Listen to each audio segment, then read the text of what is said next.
عظیم البرکت کنز کرامت امام اہل سنت قادری بریلوی رضی اللہ تعالیٰ عنہ ارشاد فرماتے ہیں، وہ صبح لالا زار پھرتے ہیں، کہتے ہیں سبحان اللہ، وہ صبح لالا زار پھرتے ہیں، تیرے دن اے بہار پھرتے ہیں، آئے غافل وہ کیا جگہ ہے جہاں، آئے غافل وہ کیا جگہ ہے جہاں، پانچ جاتے ہیں چار پھرتے ہیں۔ اعلیٰ حضرت دوسری جگہ ارشاد فرماتے ہیں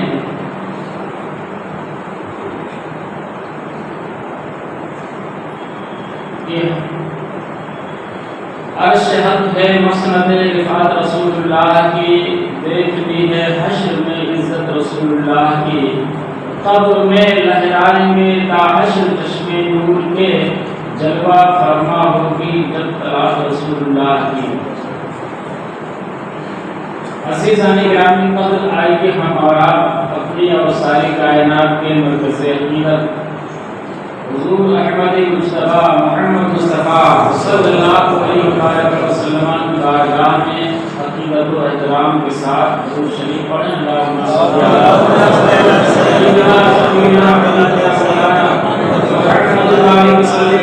و سلام علیک یا رسول اللہ صلی اللہ تعالی علیہ وآلہ وسلم۔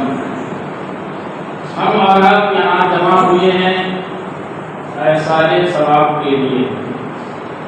سب سے پہلے میں مرحومہ کے لیے جو گلاب بھائی خودکار کی والدہ محترمہ ہیں ان کے لیے دعا کرتا ہوں، سب لوگ آمین کریے۔ اللہ تبارک و تعالیٰ اپنے فضل و کرم سے اور اپنے حبیب صلی اللہ علیہ وسلم کے صدقے میں اور اپنے تمام محبوبین مقربین بندوں کے صدقے میں اللہ تعالیٰ مرحومہ کے چھوٹے بڑے گناہوں کو معاف فرمائے اور ان کے درجات کو بلند و بالا فرمائے، انہیں جنت الفردوس عطا فرمائے، اور ہم سب کے تمام مرحومین کے اللہ تعالیٰ انہی مقدس بزرگان دین کے صدقے میں مغفرت فرمائے۔ عزیزان گرامی قدر، یہ احسان ثواب کی نیت سے ہم لوگ یہاں پہ حاضر ہوئے ہیں۔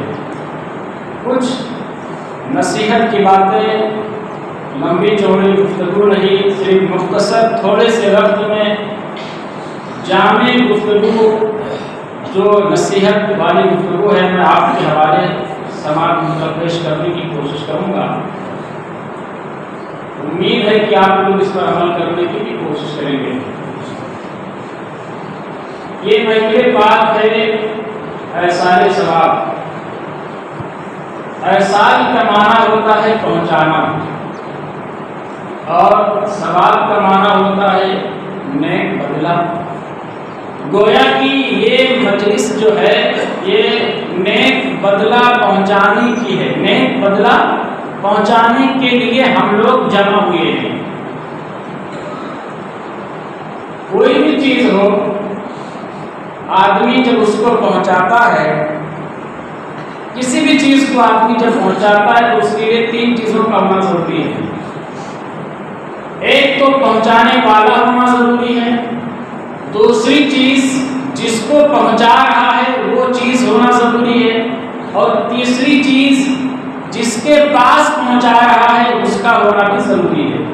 یعنی تین چیزوں کا ہونا ضروری ہے، ایک پہنچانے والا، دوسرا جس کو پہنچا رہا ہے جو چیز جا رہی ہے وہ، اور تیسری چیز جس کے پاس جا رہی ہے جو حاصل کرے گا، جس کو ملے گی وہ چیز، وہ تین چیزوں کا ہونا یہ ضروری ہے۔ کوئی بھی چیز آپ راجپور پہنچاتے ہیں یا ممبئی یا کہیں بھی تو آپ پہنچانے والے ہوتے ہیں، کسی چیز کو آرڈر کرتے ہیں، وہ چیز جاتی ہے اور وہاں کو وصول کرنے والا ہوتا ہے، حاصل کرنے والا ہوتا ہے۔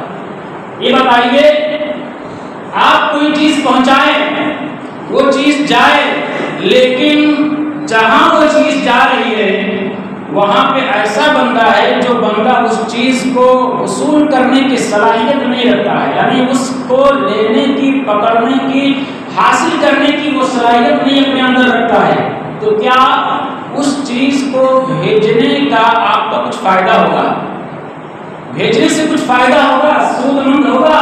قطعی طور پر سود مند نہیں ہوگا، فائدہ نہیں ہوگا۔ فائدہ کب ہوگا؟ جب آپ اس چیز کو بھیجیں اور اس چیز کو وہ بندہ پکڑنے کی، وصول کرنے کی، لینے کی اس کے اندر صلاحیت ہو، تب جا کر کے بھیجنے کا کچھ فائدہ ہوگا۔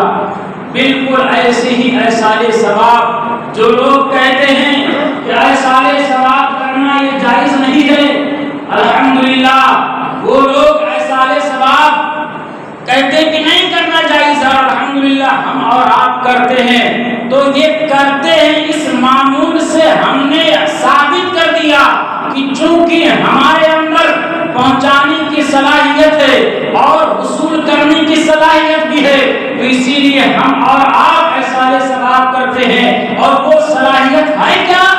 ایمان کی صلاحیت ہے، پہنچانے کی صلاحیت ایمان، اور وصول کرنے کی بھی صلاحیت ایمان۔ اور جو چیز جا رہی ہے وہ قرآن کی تلاوت کی شکل میں ہے، درود کی شکل میں ہے، اور عادت وظائف کی شکل میں ہے۔ اور جو لوگ کہتے ہیں کہ ایصال ثواب نہیں پہنچتا ہے، انہوں نے ثابت کر دیا، ایصال ثواب نہ کر کے انہوں نے یہ بتا دیا کہ ہمارے اندر ایمان نہیں ہے، ہمارے اندر پہنچانے کی صلاحیت بھی نہیں ہے، اس لیے کہ جب صلاحیت بندے کے اندر ہوگی تبھی تو وہ پہنچا سکتا ہے۔ تو گویا کہ ایصال پہنچانے کے لیے، نیک بدلہ پہنچانے کے لیے، اچھا بدلہ پہنچانے کے لیے ایمان کا ہونا ضروری ہے۔ الحمدللہ ہم آپ ایصال ثواب کرتے ہیں، ایمان والے ہیں۔ اللہ تبارک و تعالی ہم سب کو اس نیک بدلہ پہنچانے پر اور مزید توفیق و رفیق عطا فرمائے۔ بات سمجھ آ گئی؟ اور ابھی دیکھیے بہت پیاری آواز میں نعت پاک پڑھ رہے تھے، انہوں نے ایک شعر پڑھا کہ ہم قبر میں جب دفن کر کے آتے ہیں اس کے بعد کیا کرتے ہیں؟ اذان دیتے ہیں۔ دوسرا انہوں نے پڑھا، ماشاءاللہ خود مجھے اچھا لگا، اور اچھی آواز بھی ہے، دردیلی آواز بھی ہے، اسی انداز میں نعت پاک پڑھا جائے تو اچھا ہے۔ تو آج لوگ کہتے ہیں کہ قبر پہ اذان دینے کی ضرورت کیا ہے، قبر پہ اذان نہ دیا جائے۔ ارے تم کو ضرورت نہیں ہے لیکن ہمارے مردوں کو ضرورت ہے، ہم دیتے ہیں، تمہیں تکلیف کیا ہے؟ اذان دینے سے شیطان بھاگ جاتا ہے، حدیث مصطفیٰ ہے، نبی کریم ارشاد فرماتے ہیں کہ جب بندہ اذان دیتا ہے تو شیطان 36 میل دور بھاگتا ہے۔ کتنے میل؟ 36 میل دور بھاگتا ہے، اور جب اذان ہو جاتی پھر وہ آ جاتا ہے۔ لاہور پڑھو، اذان دو، شیطان بھاگ جائے۔ تو چونکہ قبر میں جب مردے کو رکھا جاتا ہے تو فرشتے آ کر کے جب سوال جواب کرتے ہیں، ماں ربو کا، ماں دین کا، ماں کنتا تقول فی شان حاضر رجل، یہ جو 3 سوال کرتے ہیں، تو چونکہ وہ وقت کتنا خطرناک وقت ہوتا ہے، 2 گز کی زمین ہے، اندھیرا ہے، روشنی بھی نہیں ہے، ایک سفید رنگ کا کپڑا ہے اور سامنے، اور فرشتے کس طرح آتے ہیں؟ ان کی آنکھیں کالی اور نیلی ہوتی، بال بڑے بڑے ہوتے ہیں، ناخن بڑے بڑے ہوتے ہیں، زمین کو چیرتے پھاڑتے آتے ہیں۔ کتنا بھیانک وقت ہوتا ہے، اس وقت آدمی کتنا پریشان حیران ہوتا ہے۔ تو علماء نے فرمایا کہ اذان دینا قبر پہ یہ مستحب ہے، مستحب ہے، تاکہ مرنے والے جو قبر کے اندر موجود ہے، جو جواب دے رہا ہے، جو پریشانی کے عالم میں ہے، وہ گھبرائے نہ، وہ چین و سکون میں آ کر کے وہ چین و سکون میں آ کر کے آرام سے وہ فرشتوں کے سوال کا جواب دے دے، اور وہ حدیث پاک کا مصداق بن جائے۔ نبی نے فرمایا نام کنومتی العروس، سو جا جیسے دلہن سوتی ہے، جو تمہارا عاشق ہوگا وہی آ کر کے جگائے گا۔ تو مردہ جب سوالوں کا جواب دیتا ہے، فرشتے کہتے ہیں نام کنومتی العروس، سو جا جیسے دلہن سوتی ہے، وہ مرنے والا قیامت تک سوتا رہتا ہے۔ سبحان اللہ۔ تو یہ ہمارے سنت والجماعت والے ہیں۔ کیونکہ باتیں لمبی ہو جائیں گی، جس آیت کریمہ کی میں تلاوت کرنے کا شرف حاصل کیا ہوں اس پر روشنی ڈالنے سے پہلے ایک مسئلہ سماعت کریں، مجھ سے کہا گیا میں بیان کروں۔ دیکھیے آپ لوگ جب عورتوں کو قبر میں اتاریں تو پردے کا اہتمام چونکہ ہوتا ہے نا، غسل عورت کو جب غسل دے تبھی پردہ کر لیا جائے، پردہ کر لیا جائے، اور جب قبر میں اتارے تبھی حکم یہ ہے کہ چاروں طرف سے قبر کو صرف پردے سے گھیر لیا جائے۔ لیکن کچھ لوگ کیا کرتے ہیں، میں سنا ہوں کہ وہ چادر سے کس طرح چادر اتارے ہیں،